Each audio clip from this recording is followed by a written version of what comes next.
If you've ever managed a server rack, you know that remote access is everything. I mean, it's a lifesaver. But what if your most critical piece of gear isn't just in another room? What if it's sitting on some remote, windswept mountaintop? Yeah, that changes things a bit, doesn't it? Well, today we're going to dive into exactly that. We're looking at modern broadcast transmitters, but we're going to do it through a lens that'll feel really familiar to anyone with an IT background. All right, just so we're all on the same page, what we're covering here comes from part 11 of a fantastic 40-part series on modern broadcast transmission, and that's by Virtualization Options LLC. We're going to zero in on the monitoring and control systems, the stuff that, honestly, is going to look a lot like what you'd see in any modern data center. So let's set the stage here. The real challenge for any broadcast operation, the heart of it, is managing that transmitter. And look, this isn't just some random box in a rack. This is the final, crucial link in the chain. It's the thing that actually puts the signal on the air. Which, of course, brings us to the million-dollar question, right? How in the world are you supposed to manage this critical piece of equipment when it's stuck on a mountaintop somewhere, totally inaccessible? How do you keep an eye on it, control it, fix it when something goes wrong if you can't just walk over to it? And take a look at this. This is the reality. This is what broadcast engineers deal with all the time. These sites, they're not picked for convenience, not by a long shot. They're chosen for height, for a clear line of sight to the audience. So imagine having to send an engineer on a 2-hour drive up a mountain just to flip a switch or check a meter. It's crazy inefficient, super expensive. There had to be a better way. And you know what? Thankfully, there is a better way. The solution, and this probably won't surprise you, comes straight from the world of IT. The very same ideas we use to manage sprawling data centers, they are now the absolute core of modern broadcast transmission. Just look at the difference here, the then and now. The old way was all about being there in person. You had to physically go to the site, stare at analog meters, and wrestle with some really specialized, often proprietary, hardware. But the new way? It's a whole different world. It's all about the IP network. You're managing things from a simple web browser using standard protocols that any IT admin would know like the back of their hand. It's a total shift from being physical to being networked. And this picture, this says it all. Look at that. That isn't some weird, specialized broadcast connector that costs a fortune. Nope. It's a good old standard RJ45 Ethernet port, the same one you plug into your laptop. This tiny little thing is the magic bridge. It's what turns a super powerful, complex radio frequency machine into, just another device on the network, just another IP address to manage. Okay, so now that we get the basic idea, let's take a quick tour and see exactly how you can control one of these things. And as we go, you're going to see just how much this feels like managing any other standard piece of IT gear. So what are our options for monitoring one of these modern transmitters? Well, it breaks down into about 5 main ways. First up, you've got the local front panel. If you happen to be standing right in front of it, you can use that. But the real magic, the stuff that makes remote management possible, comes from the next 4. You can connect over the IP network, use a slick web-based interface, integrate it into your big monitoring systems with something called SNMP, and of course, set up automated alerts. And check this out. This dashboard should look super familiar to anyone in IT. It's just a clean HTML5 web interface. Seriously, it's no different from logging into your home router or a switch or firewall at the office. You've got all your real-time stats, detailed meters, full control over the configuration, and it's all right there in a web browser on any device.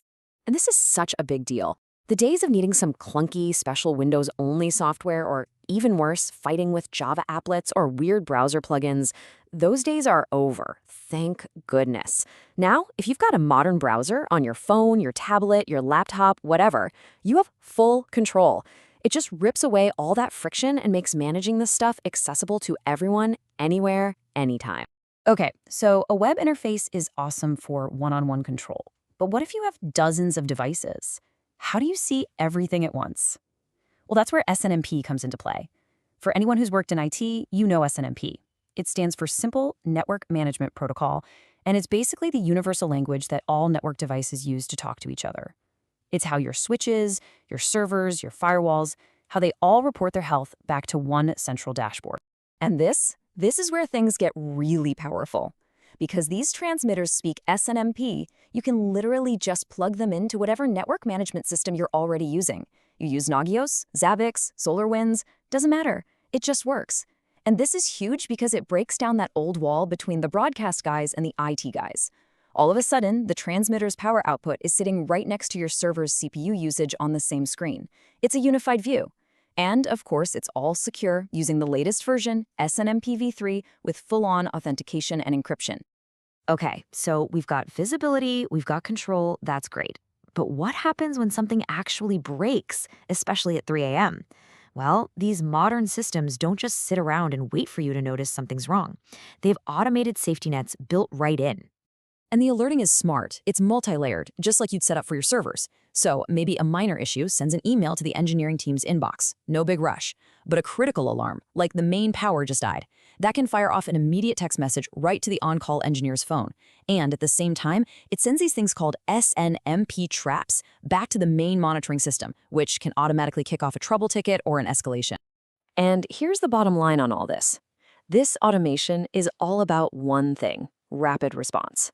It's about getting the right info to the right person right away.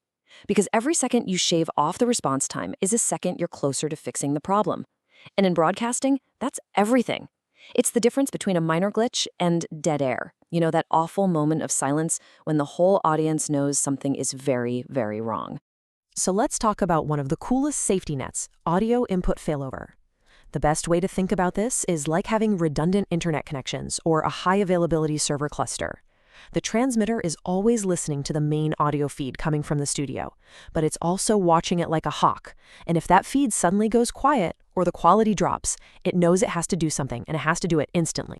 And here's how that works in real time. Boom, the primary audio feed from the studio dies. The system immediately detects that silence.